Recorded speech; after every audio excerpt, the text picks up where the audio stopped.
nia trong vùng cầu phần thông tin thiên mai chào mua sấy tiền còn na để tu ra đi à cho nên mà chuan để trong vùng cầu phần có biết thì room đi thiên nia na còn na lệ tu lệ quay mỏ atiang te bên này sắp turin upa es tu lệ quay à là lịch sử mình cần nấu xôm anh nghe trong hun cầu phần committee room cầu phần hậu đến cầu phần hỗ trợ nó tụ tết thà ráo bầu phần thấy nó tụ tết cầu phần na rồi nó sang bay một tấc mấy là ba tụ đã nó cần về cho thấy nó tụ ra một bay một tấc mấy cái tụ là hiền là lịch sử mình đó takin không nghe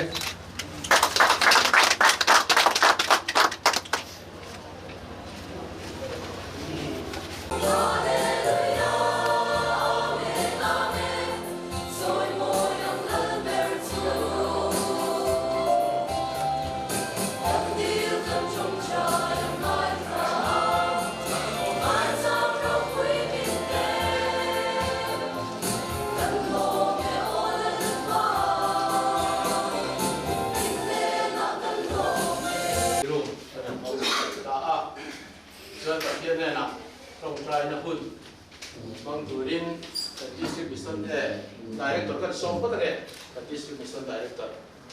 suan trong ka da nei zo huna dingin la li trong ka da ti rangim kan nei le anga chuan in noya song le ma ta chuan trong ka da nei turin reference cha le ke kan som thum do dia oh hallelujah lalpa masih kam kau kerja kesini ngah sendiri lah kan mau saya mana hian kau kanten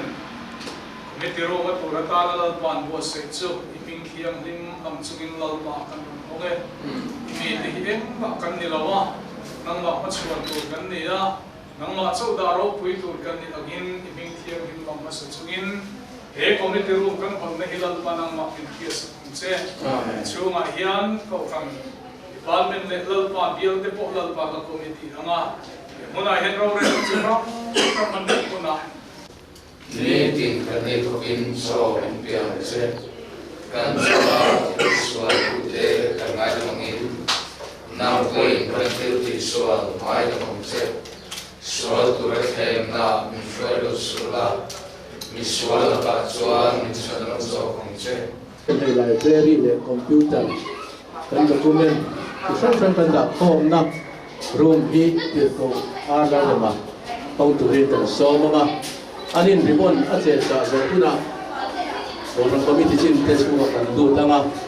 reference hi cha le ngan trong try da a de mai ngan thut la lo ba in chu mi zo la li suan trong try da in se ti ra in kun to kan sia ve ha do nia le ko han phe LTC Isua Hoi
Slovenia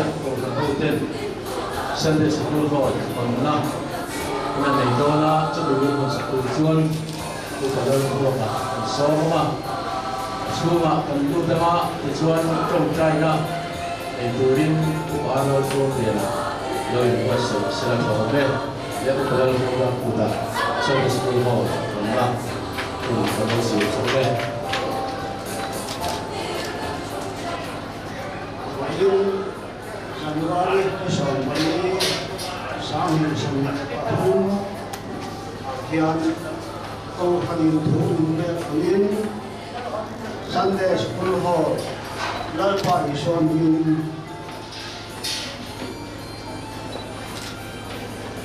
kahome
kan program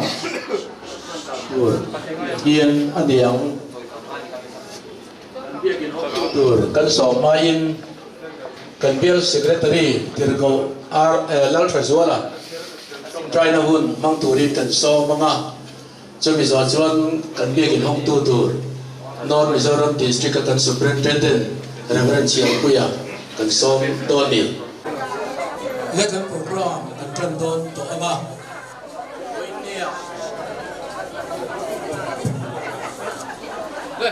in kan hon na tura biakin po na kan program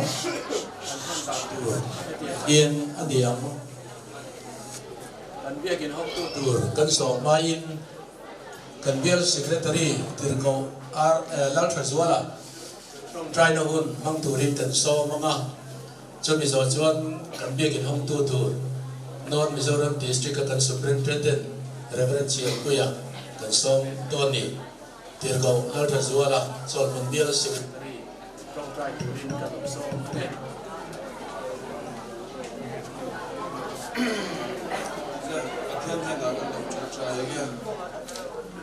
Hallelujah, amen. Hallelujah, Amen. Hallelujah. Hallelujah. Wili lalpa chol hun ko khan ten hun rei takatrangan lo thir to le lo lo na ko ogren te chulal pa hun ku lalpa kan lo kal ko ma wili hi lalpa bikin han na ko kren kan hun do na ni wili hi lalpa thara bin lalpa na mi no buila amen lang min le mun tin lalpa hun ko kan khom song te po lalpa Hil lung hun khakan pu thara balal pa kan pu khakan pu tan Wini ahin lalpa pu drong pu ya lalpa karan la ne Wini lalpa hong tu le reverend here pu po thara vindangin kuila akut mal som la yan so lalpa he bi kan hon chang hian kan hun lalpa tele hun tele mi ten thara mal som na te thara dam na tele pa kan chan thai na pu tan Wini ahin lalpa pu drong pu ya karan ko tire chung zong chu nazal ti su Krista pu karan tire le hoinia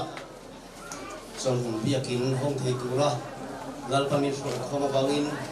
lalpa isu min chu fakin on rose amen patia tu lo mai fangu lal te pakhat na bung kwa sang khatreng kan chiar nge sang thun thengin din heti hinia Solomonan lalpa in le lal in asak Solomonan chak taka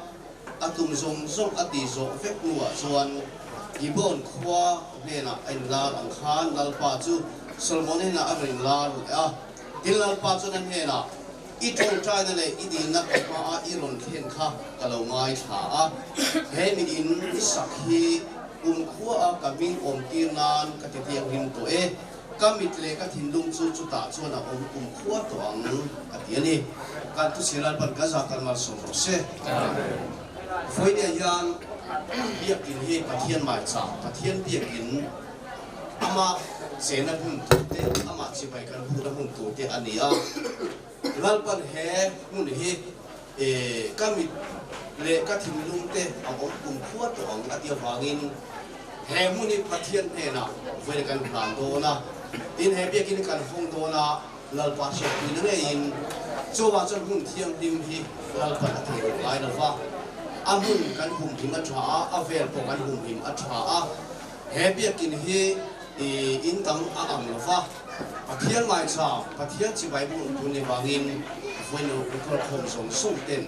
kan diru ngai to da song po hi pathian he na kan kan poi mo ta me do bani kan tu sei la pat ka za kan ma song se amen le tu na ko nge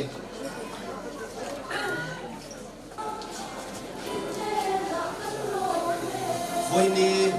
iso pali January sang iso ni kumpian ko rang den thune la min pe kangin